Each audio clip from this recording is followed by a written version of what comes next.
Hello everyone, my name is Megha and again I'm here to share some knowledge with you.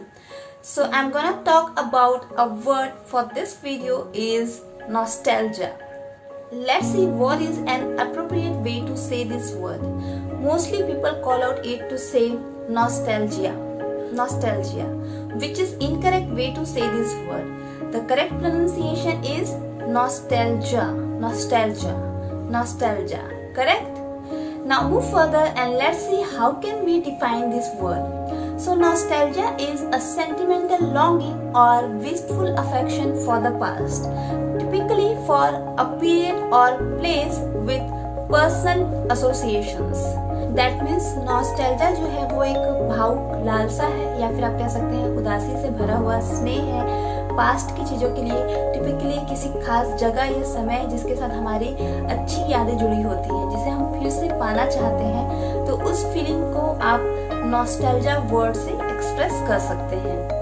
अगर हिंदी में हम इसका एक अर्थ समझना चाहते हैं तो हम इसे उदासी, विषाद या फिर खिन्नता से समझ सकते हैं। होम सिकनेस और विस्टफुल इसके सिनोनिम वर्ड्स हैं। होम सिकनेस का मतलब होता है घर की याद सताना, मतलब घर की याद ऐसा सताए कि वो एक तरीके से बीमारी बन जाए आपके लिए, आप बिल्कुल घर के बिना रह ना पाए, तो उस समय इस वर्ड होम सिकनेस का यूज किया जाता है। तो इसके लिए आप नॉस्टैल्जिया वर्ड का भी यूज कर सकते हैं।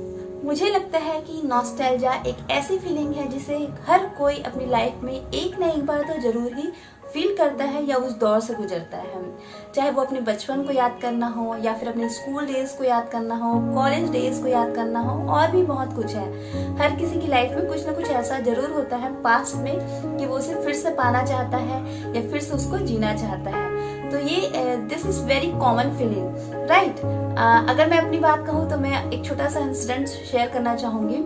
मुझे गाने सुनना बहुत पसंद है, तो मुझे 90s की जो एल्बम्स थे, जब हम उस समय टीनेज में थे, तो उस समय एल्बम्स के जो सॉन्ग आते थे जिसमें पूरी एक स्टोरी होती थी, गाने की शुरू से स्टोरी स्टार्ट होती थी और एंड में स्टोरी खत्म हो जाती थी। बहुत ही इमोशनल और हार्ट टचिंग होते थे वो सॉन्ग। आजकल तो वो सॉन्ग वैसे सॉन्ग बनते ही नहीं है। तो मैं YouTube में जब सॉन्ग्स को सुनती हूँ तो मुझे वो पुराने दिन याद आ जाते हैं। सो इस तरीके से I also feel this feeling nostalgia. और आप बिलीव नहीं करेंगे कि YouTube के में अगर आप गाने सुनते होंगे तो कमेंट सेक्शन में आप कभी जाइएगा, there are lots of people who express their feelings, who express their nostalgia for past time, and it is good to see two people express their feelings to each other on this platform. चलिए फटाफट से कुछ sentence लिख लेते हैं। तो पहला sentence है, I was overcome with acute nostalgia for my days in college. Second one, she has nostalgia for the past. And the last sentence is, do you enjoy nostalgia for a certain era of radio? After this lesson, I am again started feeling nostalgia. What should I do? Alright, I hope so this lesson would be helpful for you and interesting as well. Thank you for watching and keep watching. If you like my videos, please do like, subscribe and share, and don't forget press the bell icon ताकि video की notification आप तक सबसे पहले पहुंच सके। Thank you.